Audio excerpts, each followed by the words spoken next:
All my bars are set very low, Kenneth. All right. Same place.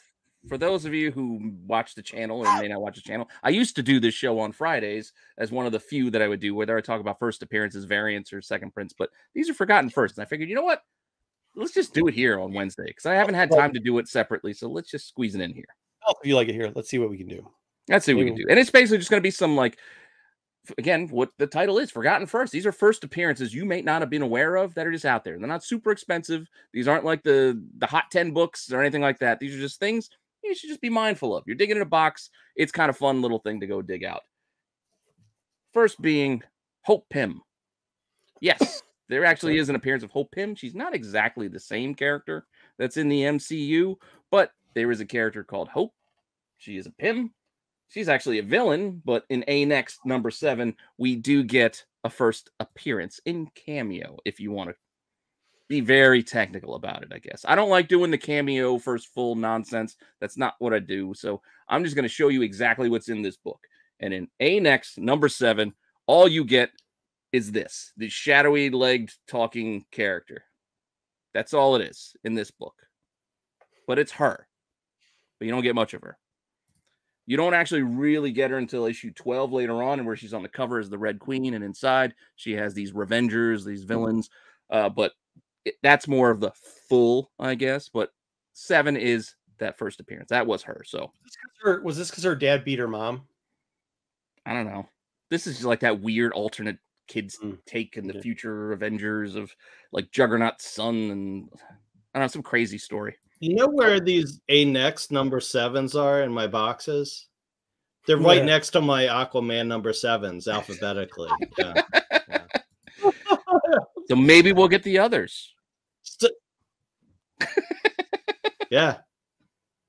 But look, I'm still waiting for A-Next 7 to take off. But go ahead, Pete. Sorry. Oh, as I was saying, this still does all right. I mean, $10 to $15 it ain't too bad for like what could be potentially a dollar bin book if you go flipping and digging for it. Yeah, keep an eye out for it. 9/8 over 160 with 12 bids. Oh. Yeah, because who's really digging these out of the boxes when you're flipping through real quickly for a collection, you're not looking for this shit. No, this is not the box. This is not a type of book that gets pulled. Somebody buys a new collection. This isn't like, ooh, this is one of the gems. This is the things like, all right, this is the fodder I get rid of and go. And you might be able to score it. So weird things. You find it for $1. Then so maybe I'll go list it now. Might make a few bucks. Probably make $60 on Whatnot with that book. I was waiting it to get from $10 to $15, but okay. This is why I figured we should go here since we spent so much time talking about Moon Knight. I was thinking of last week when he was Khonshu was saying how he was eyeing his wife Layla as a potential. Yeah, I was like, well, let's look at some other female Moon Knights, and there are a couple. One being Moon Knight 2099, who's known as Tabitha with no surname apparently. First, you know she's going to turn into that, right? You know, she is. That's going to happen in this TV show. So just so you know. Yeah, well, we'll see. Well, it's not going to be any of these particular characters, but these are female Moon Knights you can go dig out. So Spider-Man 2099, number 14, you can get your first Tabitha, I guess, Moon Knight. What was that, like 5 years ago, 4 years ago? Yeah. I mean, here, this is the panel inside this book that you can get. Also has the Daredevil, I guess, 2099 in it.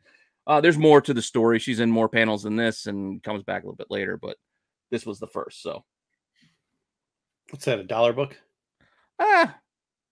What does this thing sell for? This thing sells for $2.40 to best offers on $4. So yes, this is a very cheap book. But hey, why not grab a book for $1? Because as soon as the girl shows up, somebody's gonna say, you know, the first time we ever like episode, she's got to show up end of 4 or 5. Yep, we'll have an 18-hour window for these to sell. Well, absolutely. You will. You better have them listed tomorrow. We got another one. Am I wrong? Moon Knight's daughter. How about Moon Knight's daughter, Jessica Spector? Spector. She got a cool look to her. She's only showed up in this Marvel Knights 2001 Millennial Visions, and it's not really like an appearance as much as it's a. What would you call this? Like a encyclopedia entry? Yeah. How they give like the definition things. This is like Marvel magazine or whatever. Remember when they used to have those Marvel? The hell were they called? Marvel. I can't remember what they're called. I don't know, but This is yet another thing that those damn millennials have given us. Huh? Those damn millennials. That's funny. 2001 That's it. That's all you get. That's the only appearance we have of her. This could be like $5 to $20. Really? Yeah. Wow. Even that $5 has $20 shipping because it's from the UK. So, right. Realistically, that's a $25 sale. Surprising. I love BK's comment. And then we got we got one more. We got one more female Moon Knight, and this being I don't even want to say her name. Mariama Spector. This is the newest, I guess. Probably Miriam, something like that. But this came out in the new Avengers Forever series that literally just came out in December. So this is a very new appearance. They just had a second print of that. Did they have a second print of that this week? I think there is a second print. There's multiple covers as well on this. I just picked this one. But here in the background, she shows up in this issue. That's really it in the first issue. It's just that. It's not until the third issue where you get more of an introduction of who she is. And, she's in the rest of the story. But 3 is more, you get more. But she was there in issue 1. This week. Is that what it was? Yeah, it's the same cover. Just different style. Very low print. I like number 1 better because I have it. Yeah. Okay. Yeah. But she was there in issue 1. And like I said, I just showed you what was there. She's in that one panel. That was her. And this is not an expensive book. It's actually more than cover, which is surprising. Huh. It's $4.99 cover, but look, 3 bids to $6. Well, and then doesn't this also have like Captain Carter on the cover? Or oh yeah, she is. Right? Isn't it right? If everyone could see me right behind pointing, Ant-Man here. Yeah, Captain Carter. That's why everybody. Captain Carter. No, but 3. It's a purple bluish background for 3 for the second print. Just so for the second print, it's just like a recolored thing. There you go. That's it. All right. Well, and we got one more forgotten first for you, and this was a Marco's pick, which I think I like it. People do forget about Eternity. I liked all of these characters, the cosmic characters from the old Silver Surfer days, and Eternity was a pretty cool character, like the In-Betweener and the Living Tribunal and all that fun stuff. Kind of like what they're doing with a lot of the Universal stuff right now too. Even with kind of like some stuff, how they're hitting it up, it makes like. And you had Infinity Watch after Thanos disappeared, but like this character, which I was surprised because it was, I keep a track of some of these characters. It was surprised. Go ahead and show the book. Yeah, the book that it's in is Strange Tales. Yeah, Strange Tales.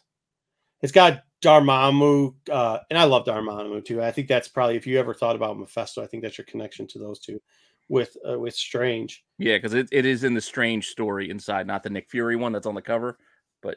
Here you go. Inside, you get the nice, and there's a bunch of panels too. Like this is just one I picked. Yeah, I just think when you're doing Universal stuff and you're also doing space stuff, eventually this character is going to show up, and I think people really, like I said, it's supposed to show up at Endgame. And I think when you start talking about Infinity Stones and how they could work and everything else, I would just say that if you want to know, I'm not like one of those guys that's going to go out and buy 50 books and then tell everybody. It's just like right now, this is on our buy list. It really is, especially so. And depending on condition and timing, like I just grabbed a couple examples. These can be had. You saw 1965, you probably balked and like, I can't go buy that book. It's probably a couple $100. It's not. Look, 10 bids to $20, 5 bids to 46.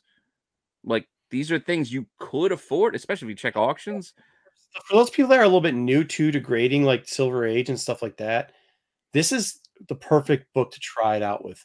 Because you'll figure out what a 6.0 is really quickly when you do these, especially if you're buying them raw, to figure out what it is and what acceptable. And if you can figure out what 6. Like that's where I made a lot of money starting out with grading, was figuring out where the 6.0 was in Silver Age. And if you can find that out, it's been very consistent to make good money off of this, because you can buy it usually pretty cheap. You can talk dealers down all the time at a 6.0 because sometimes the inside is what counts a little bit more than the outside, but then you'll start doing stuff on presentability. You know what I mean? Back might be a little bit different. There's a lot of things that can go into it. So if you want to learn how to grade, like you can always watch YouTubers go, look at this book. Yeah, this is, look, 5 spine ticks and like, do this. Go buy a couple of these for $20. and scratch them off, because if you can get it 6.0, I think this book, even now, as cheap as it is, sells a couple $100. Yes, right? these, like I said, I grabbed some lower examples, but yes, it can sell for a lot more, depending on condition. So you can. I think, well, James, I think that Tolson is a bad guy. So, oh, you're talking about Valance, the Captain America or Captain Universe, that version of it with Guardians of the Galaxy. I don't know, but we'll see. Until just next love week, the those are the only question. 5 That's we've hilarious. got for this week. So maybe we'll do this again. If you guys like this segment, if you like looking at some forgotten first appearances, there's plenty we could talk about.